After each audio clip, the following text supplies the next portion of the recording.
যে একেবারে আলাদা নির্বাচন, ইতিহাসে এরকম নির্বাচন কখনোই হয়নি যে গণভোট এবং জাতীয় নির্বাচন একসাথে।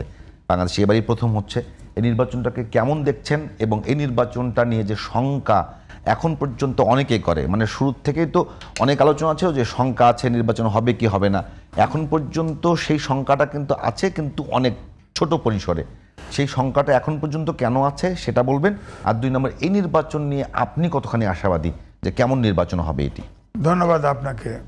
নির্বাচনে কোনো জরিপ টরিপ এগুলো আমার কাছে কিন্তু অনেক এক্সাম্পল বাংলাদেশে আছে। 2001 সালে পৃথিবীর কোনো জরিপ বলে নাই বিএনপি সরকার গঠন করবে, কিন্তু করেছে।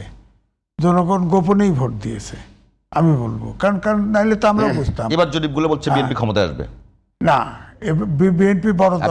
আপনি কি বলছেন সেটা উল্টে যাবে? না, বিএনপি বড় দল। আমি জনগণের ভোটের উপরে আমি আস্থা রাখি, কারণ আমি এখনই গ্যারান্টি দিতে পারবো না। কারণ হচ্ছে বিএনপি বড় দল, তাদের ভোট বেশি, আওয়ামী লীগ নাই, সুতরাং তার ক্ষমতায় আসতে পারে এই ধারণাটা তো আছে।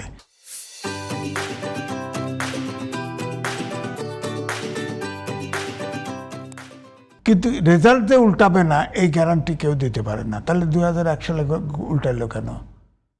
এবং আওয়ামী লীগ তো মন্ত্রী পরিষদ প্রায় ঠিক করে ফেলছিল। 291 কথা বলছেন? 291, সরি, 1991। হ্যাঁ, 1991। তো আওয়ামী লীগ তো শেখ হাসিনা তো মন্ত্রী পরিষদ প্রায় ঠিক করে ফেলছিল, রেজাল্ট তো উল্টায় গেল। তো এই জন্যই আমি বলছি যে নির্বাচনের রেজাল্ট কিন্তু আপনি বলতে পারেন না। কারণ এখন এবারে ধরেন যেটা বলতেন যে ধরেন নির্বাচন তো স্বাভাবিক। এখন আওয়ামী লীগ দল নাই, নির্বাচনে নাই, ফ্যাসিস্ট পালিয়ে গেছে, অভ্যুত্থানের শক্তিরা নির্বাচন করেছে। আগে জামাত বিএনপির সাথে ছিল, এখন বিএনপি ইসলামিক কিছু দল এক জায়গা করে তারা নির্বাচন করছে। 10টি দল, এখন 11টি হয়ে গেছে, 11টি দল নিয়ে নির্বাচন করছে। সুতরাং সারা দেশে তো আলোচনায় মূলত এই 2 জোটই আছে, বিএনপি এবং জামাতের নেতৃত্বে। সুতরাং ভোট তো এখানেই হবে। এখন বিএনপির ব্যাপারেও কিছু প্রচারণা আছে, জামাতের ব্যাপারেও প্রচারণা আছে। এখন ভোটার কোথায় ভোট দিবে এটা তো বলা মুশকিল। তবে আমি ভোটের, যেমন দেশের যে অবস্থা, ভোট তো হতেই হবে, ভোট ছাড়া তো বিকল্প নাই।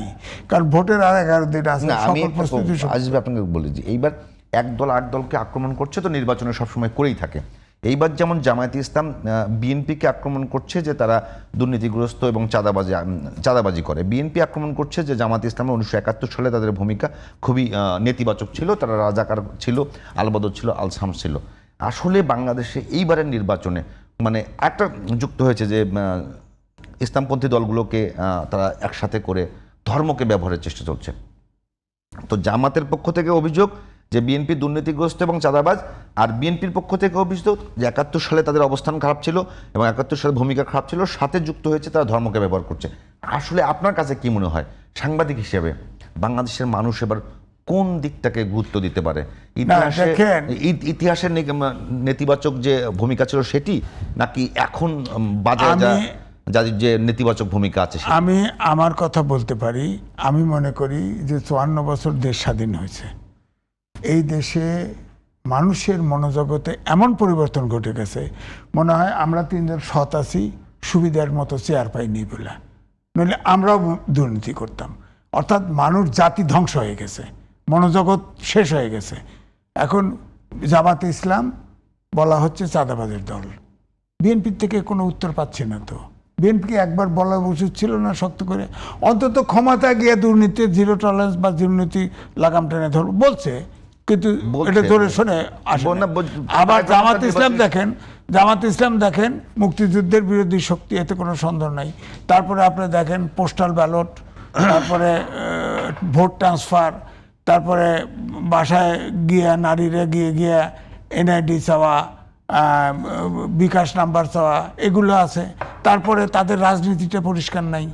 কারণ আগে তো আমি এক এক করে আমি একটু বলতে চাচ্ছি যে আসলে প্রত্যেকটা নির্বাচনে এক একটা ফ্যাক্টর কাজ করে না।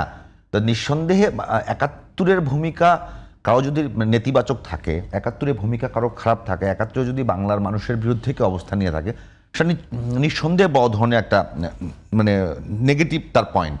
সাথে যদি 2টা বিষয় দাঁড়িয়েছে এখন, বিএনপির পক্ষ থেকে অভিযোগ জামাত ইসলামের বিরুদ্ধে যে তারা 71 সালে রাজাকার ছিল, স্বাধীনতা বিরোধী অপশক্তি ছিল। জামাতের পক্ষ থেকে বিএনপির বিরুদ্ধে অভিযোগ যে বিএনপি চাঁদাবাজের দল। আসলে সাংবাদিক হিসেবে আপনাকে জিজ্ঞাসা করছি যে আসলে মাঠে মানে কোন ন্যারেটিভটাকে মানুষ রিসিভ করতে পারে বলে মনে হয় আপনার না কাছে? দেখেন, সাধারণ লোক গ্রামে বাস করে প্রায় 80% লোক, 30% লোক অক্ষরজ্ঞানী নেই। তো সুতরাং এই দেশে যতই বলেন এখন দুর্নীতি তো সব জায়গায়, আপনার দুর্নীতি, সুতরাং দুর্নীতি তো 1 নম্বর প্রবলেম আমার কাছে মনে হয়, 1 নম্বর প্রবলেম। আইনশৃঙ্খলা বাহিনীর কথা বলে, আপনার সরকার যদি গাড় চলা হয়, শক্ত হয়, সরকার যদি মানে দুর্নীতির আচ্ছন্ন না হয়, অবশ্যই সৎ লোকের শাসন হলে তো অবশ্যই দুর্নীতি নির্মূল করা সম্ভব। সময় লাগতে পারে। আবার জামাত যে প্রক্রিয়া নির্বাচন করতেছে, তাদের রাজনীতি পরিষ্কার না। এখন আগে ছিল সৎ লোকের শাসন চাই, কোরআনের আইন চাই, এখন আর ওনার ভিতরে নেই। এখন ওরা মানে এখন হিন্দু যে নমিনেশন দিয়েছে, হয়তো মদ খায়, হয়তো পূজা করে।